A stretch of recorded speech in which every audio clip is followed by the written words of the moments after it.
about the last minute thing. I'm gonna wait for a couple here, but if not, then this is gonna be the stream's gonna be here anyway. I was gonna go. I was waiting for my stepdad to step out to go live, and then I just saw that somebody called me yesterday.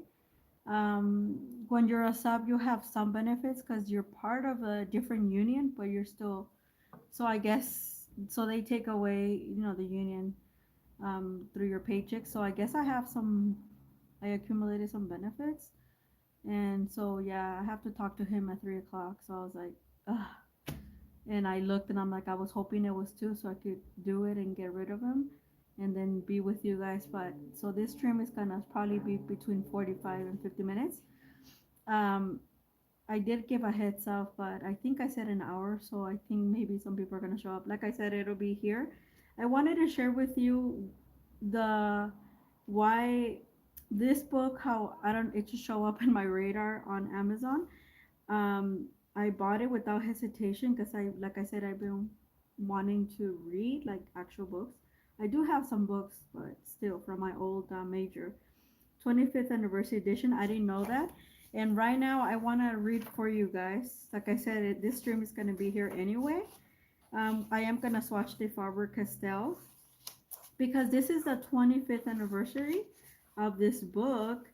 Um, there's a forward uh, that the author Pablo Coelho see that he did. And look, I want to read to you because this is no coincidence why.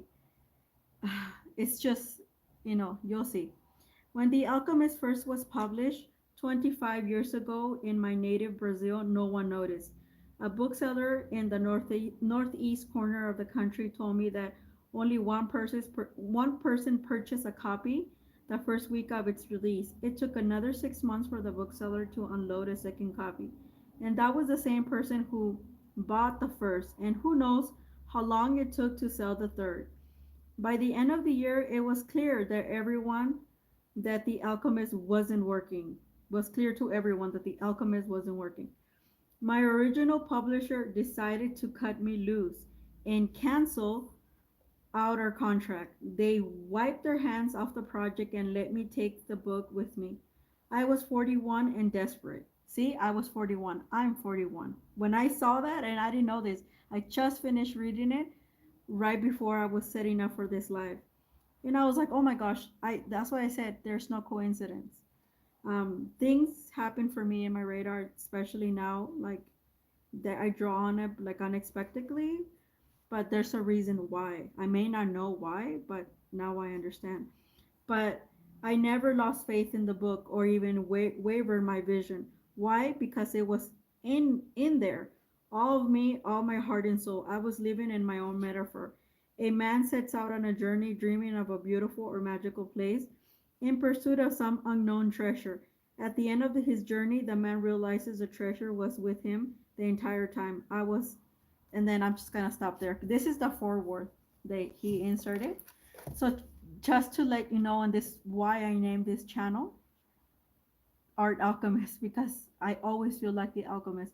Everywhere I go, I noticed this about 15 years ago, when I left the military, and then I had a time where I kind of revisit back all the stuff that I did there. And I remember this first sergeant told me on our last chat that he was going to miss me. I never realized that when I was in the military, everybody would leave and that phone, the old phone, would ring like 100 times per day, and you have to answer. You have to answer it.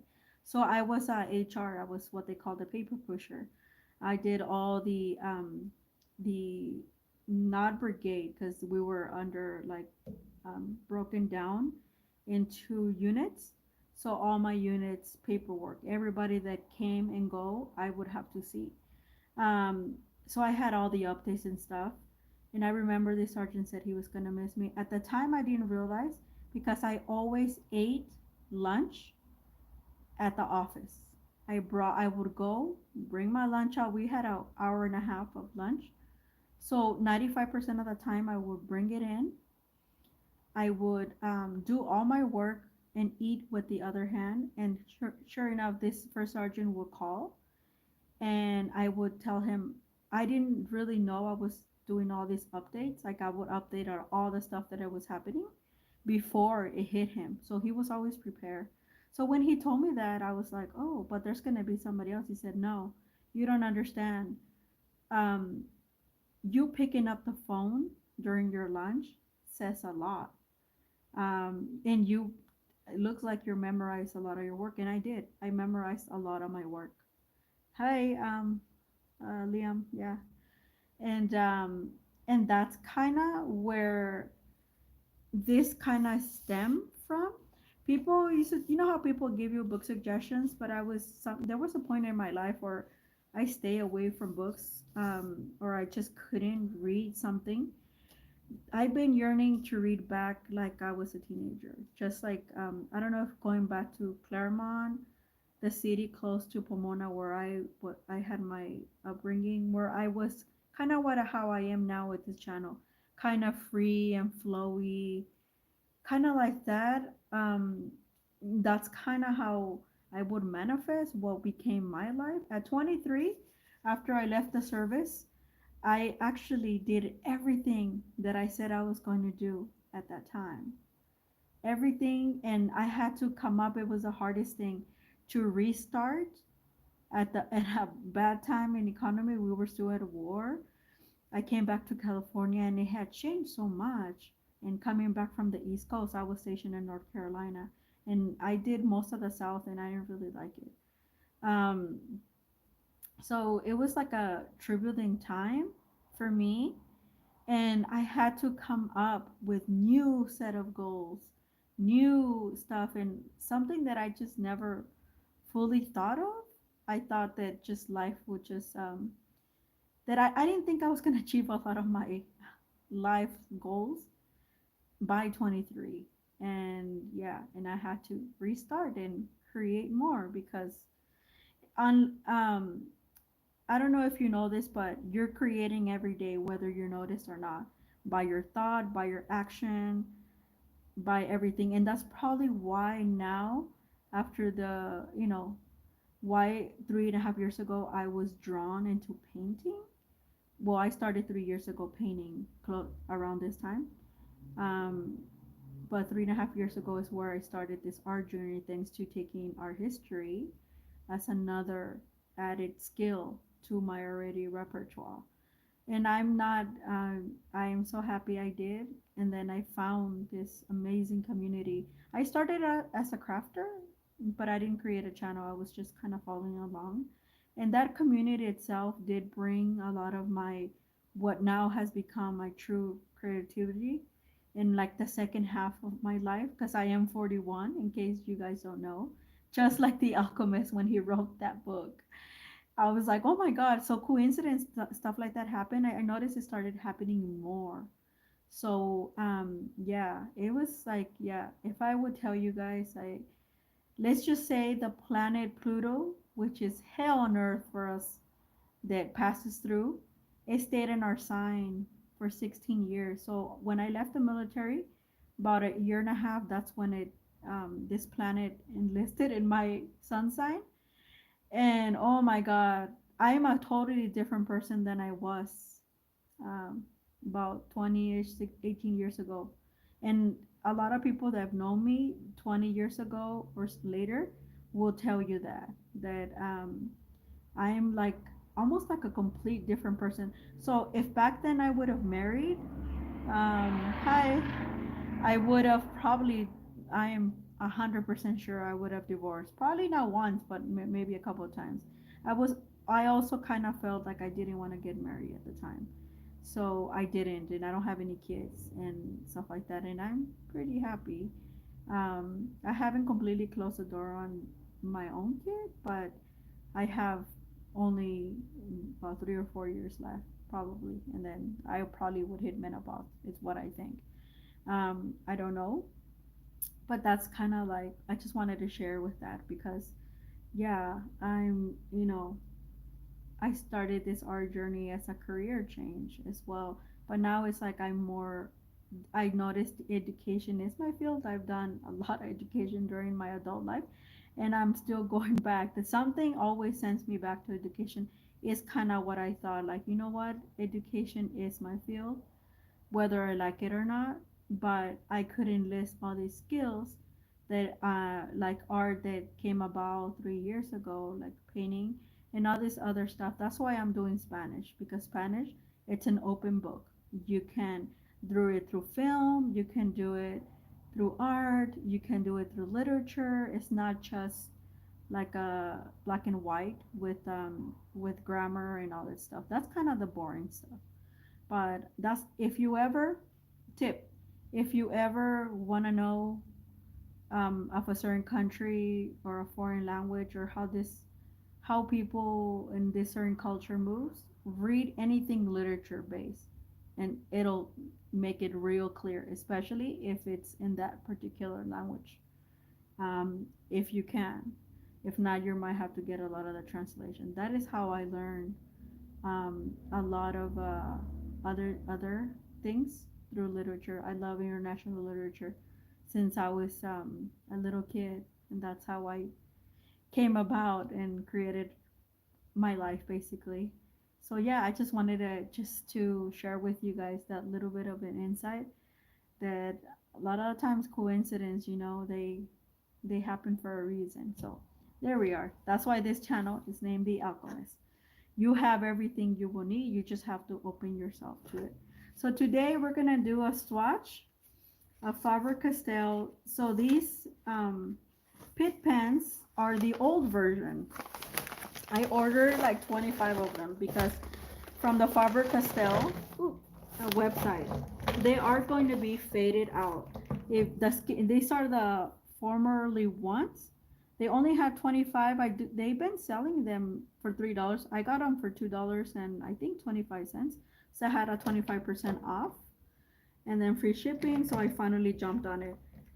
But they're gonna be, these chunky ones are gonna be faded out. These are artist grade, um, with fully India ink. If you have the small ones, they're the same. But these are the chunky ones, fully waterproof. See, India ink, um, and they're light fast and everything. They're very beloved. I have some skinny ones, but I barely use them because I don't want to run out of them. And I noticed the skinny one pretty expensive. I do have a dual one that I got at Jackson a few years back, and I thought they were the watercolor markers ones, but no. Um, I Jackson put out and I'm not gonna show them to you here because I've done a video on them.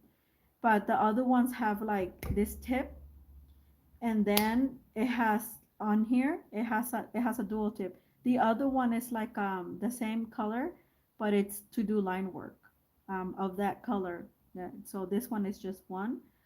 Yeah, I've been telling people about this since May, since summer. And, I don't think nobody from this channel has bought them, but I finally bought them with, and if you've never bought anything from the Faber Castell US website, um, you can sign up before you buy them and they'll give you like a really large coupon. So I did, enlist this where I got this because it's under the clearance section of the Faber Castell US website. And how do I say it? And, yeah, and, it'll show up. It's on the my art hall where I showed up these.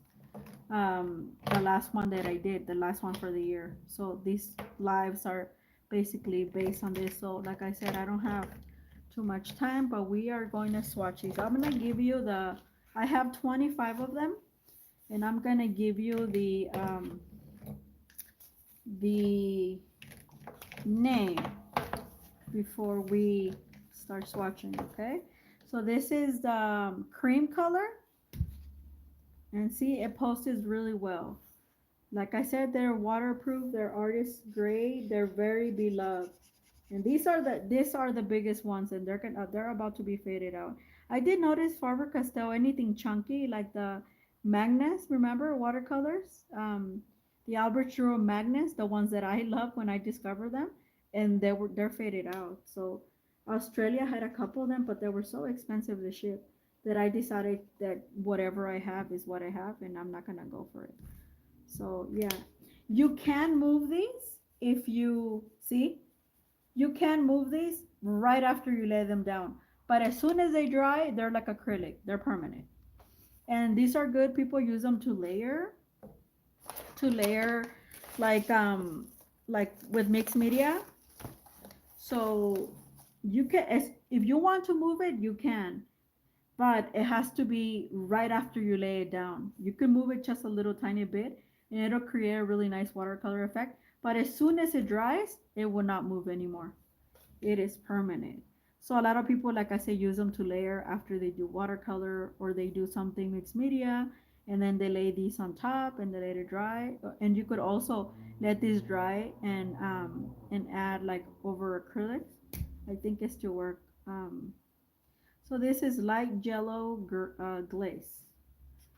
So very similar. I don't think I have a lot of these. I do have some. But yeah, these were the second most voted ones. Hi, Marie. I'm glad you guys are here. Um, and these are the light green. I'm also already on vacation from my schooling. Finally, I woke up today and it's really warm here, and it felt like Saturday, but it's not. It's not. It's Thursday, and I'm so happy because after my with my person after this live, I'm going to take a shower because it's Thursday night football and the LA Chargers must win against the Broncos to clinch the playoff berth without depending on nobody. So this is leaf green. Oh, this is a pretty color. See? And these are the colors that they have. They don't have no more. I think in around May they had around 30, but I don't remember because that was the first time I was like, oh, I want to get them. And some of the greens, oh, did I get two of the same? Oh, I hope not. Chromium green. Oh no, they look the same, but not one. This is chromium and this is olive. Oh, I was gonna say no. Chromium green opaque. Okay. See how beautiful they are? They're so pretty. I'm such a big fan of these. When I remember I got my first one, and this is the permanent green olive. When I got my first one, the skinny ones, I was like, oh my god, what are these? These I feel like they're underrated a little bit here in the US. A lot of people don't talk about them, but they are really, really good. Um, Pitt markers, they're beloved. May green. Oh, this is see, these greens I plan to use them a lot in my during like like March, like for the leprechaun. I know. Oh, this is I can't I cannot see this. It has it white. Ooh, let's see. Light. Oh, this is light phthalo green. Oh wow. And as you can see, some of them don't match to the thing. Okay, what's this one? Chrome oxide green. Oh my god, how many greens does one really need? Jesus.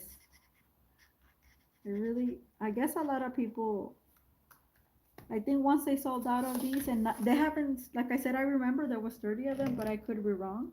But I mean, a good 25 is selection, and you could pick less, but I wanted free charge. I'm like, well, I'm already here, I might as well. So that's kind of what I did. So yeah.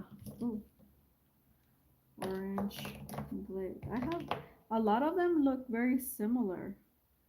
Sanguine. Sanguine is a pretty color. They're very, very similar.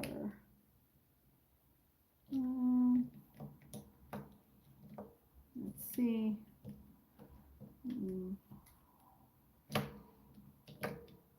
This is not like a yellowish. I'm just kind of putting them in semi-order. So the next one is dark chrome yellow. Okay, now we're getting into the yellows. Ooh, so beautiful. I love this one, like a sunshine. This one is terracotta. Oh, this is earthy. Yeah. I love this color in watercolor. terracotta, like a brick type of color. And then we have the orange glaze. Ooh, so pretty. I love it. See, this is why I got them. I was like, "Ugh, I don't really need them, but I want them. Scarlet.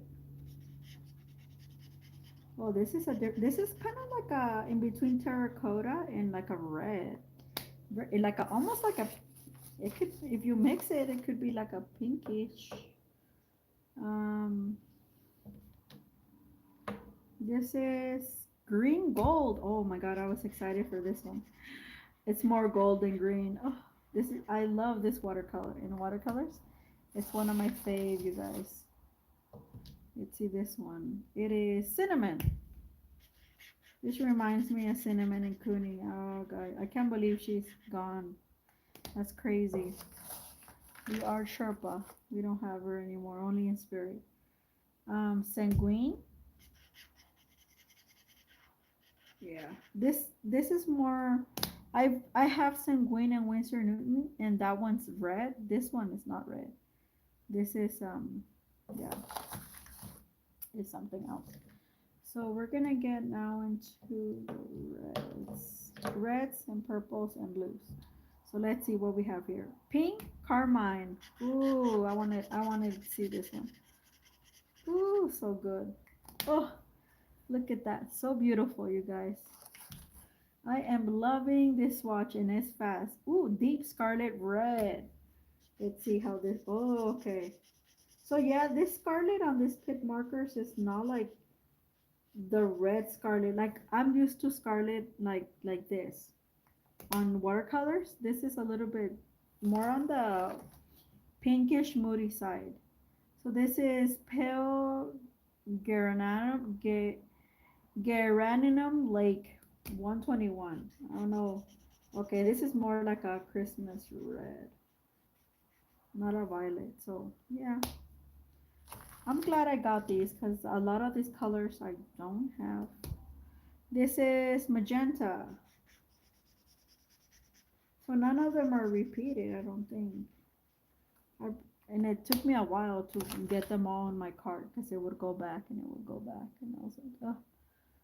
And this one is manganese violet. Oh, this is one of my favorite watercolors as well. These remind me a lot of watercolors, but I know they're permanent. It did take me a while once I got my other set to know that and I like the fact that they're so chunky you could take a couple of them and if you travel or something that you could easily put the cap back on and they could clip things like that. So let me try this one. This one is light cobalt turquoise. Oh yeah, this one's a little bit more scratchy, like the pigment is not so well, kind of like it looks like it wants to dry. This one is cobalt green.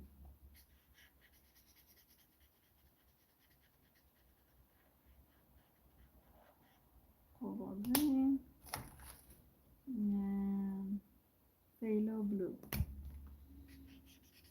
Phalos I notice are always cheap and stuff. I like phalos. They're a lot like India. They're like a lot of like inks, but I do like it. This is cobalt blue. And that is our last one. So not too many blues, a lot of greens, a lot of variations of greens, which is rare, right? Yeah, so 1, 2, 3, 4, 5, 6, 7, 8, 9, 10, 11, 12, 13, 14, 15, 16, 17, 18, 19, 20, 25, yeah. So see, these are all my 25 colors. So those of you who didn't come to live and you could catch this and stuff like that. Well, this is it, you guys. I gotta go because oh wow, yeah, I swatched in a record time. Yesterday I spent like over an hour swatching my soft pastels. But I'm probably gonna keep on doing lives to keep swatching my stuff. I might do another one with Daniel Smith where I go back and reswatch for you guys the mixing set, or rather I'm gonna use it as a mixing. and stuff like that. But for now, I think the next one is gonna be Sketchbox because I need something fun. I'll see you guys in another video. Thank you for coming, those who show up, and those of you who are gonna watch the stream. Enjoy this. It's short and sweet. Bye bye.